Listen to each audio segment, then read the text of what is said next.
સૌથી પહેલા આપણે આજે જાણવાનું છે કે ગણેશજીનું વિસર્જન શા માટે કરવામાં આવે છે.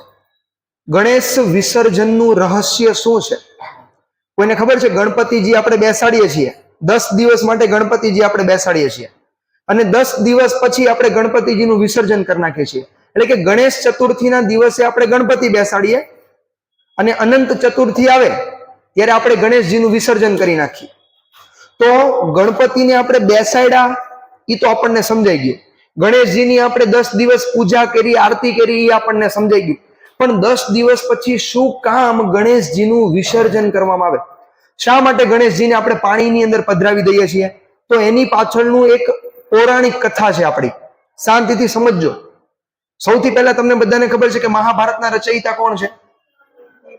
વેદવ્યાસ. એને લખનાર કોણ છે? સ્વયં શ્રી ગણેશ.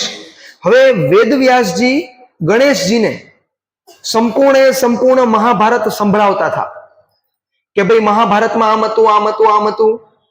કોણ? મહર્ષિ વેદવ્યાસ કોને? શ્રી ગણેશને સંપૂર્ણ મહાભારતની કથા સંભળાવતા હતા. અને આ કથા સંભળાવતા સમયે ગણપતિજી એના આંખ બંધ કરી દીધી હતી. ગણપતિજી એની શું બંધ કરી દીધી હતી? બંને આંખ. હવે 10 દિવસ સુધી વેદવ્યાસે ગણપતિજીને કથા સંભળાવી, 10 દિવસ સુધી. અને 10 દિવસ પછી જ્યારે ગણપતિજીએ પોતાના બંને નેત્ર ખોલ્યા ને, તો એનું જે શરીર હતું ને, એ શરીર એનું એકદમ ગરમ થઈ ગયું હતું. એના શરીરનું તાપમાન વધી ગયું હતું. હવે શરીર ગરમ થઈ ગયું હતું તો શરીરના તાપમાનને મેન્ટેન કરવા, બેલેન્સ કરવા માટે વેદવ્યાસજીએ એની નજીક જે કુંડ હતો ને, એ કુંડની અંદર ગણેશજીને સ્નાન કરાવ્યું. જેને કારણે ઠંડા પાણીમાં સ્નાન કરે તો એના શરીરનું તાપમાન બેલેન્સ થાય. તો આ કારણોસર આપણે 10 દિવસ માટે ગણપતિજીની પૂજા કરીએ છીએ અને એની પછીના દિવસે, અનંત ચતુર્થીના દિવસે આપણે ગણેશજીનું વિસર્જન કરીએ છીએ. હવે 1883 પહેલા ગણેશજીની મૂર્તિની પ્રતિષ્ઠા થતી હતી, પણ એ માત્ર ને માત્ર ઘરમાં થતી હતી. બધા પોતાની ઘરની અંદર પ્રતિમા સ્થાપે અને એની પૂજા કરે.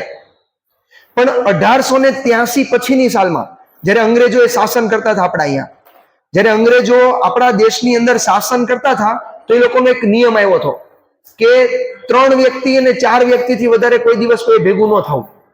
અને ખાસ કરીને રાતના સમયે તો થવું જ નહીં. રાતના સમયે ભારતીયોને ભેગા ન થવા દે. ભેગા થાય તો ઉપાધિ થઈ. ભારતીયો ભેગા થાય, પ્લાન બનાવે તો અંગ્રેજોને આપણે ભગાડી શકીએ ને. અંગ્રેજોએ નિયમ બનાવ્યો, ભેગા જ નહીં થવાનું.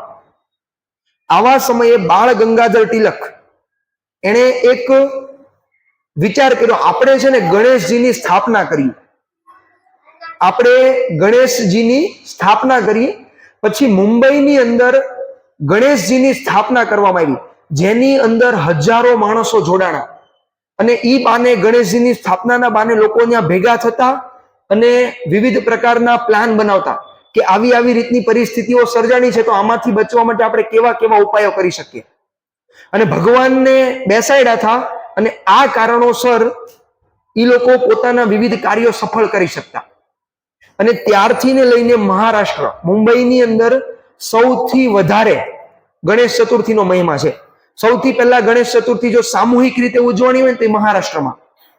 એટલે અત્યારમાં મુંબઈની અંદર ગણેશ ચતુર્થીનો મહોત્સવ ચાલે છે ને, તો સૌથી વધારે ફેમસ મુંબઈની ગણેશ ચતુર્થી કહેવાય. ત્યાં લાલબાગના રાજા મૂકવામાં આવે છે, ખબર છે ને? તો એ ત્યાં એટલે ફેમસ છે અત્યારમાં, કારણ કે સૌથી પહેલી સામૂહિક સ્થાપના ત્યાં થઈ હતી. ખબર પડે છે? તો આ છે ગણેશજી પાછળનું વિસર્જન. કે વિસર્જન ગણેશજીનું શા માટે કરવામાં આવે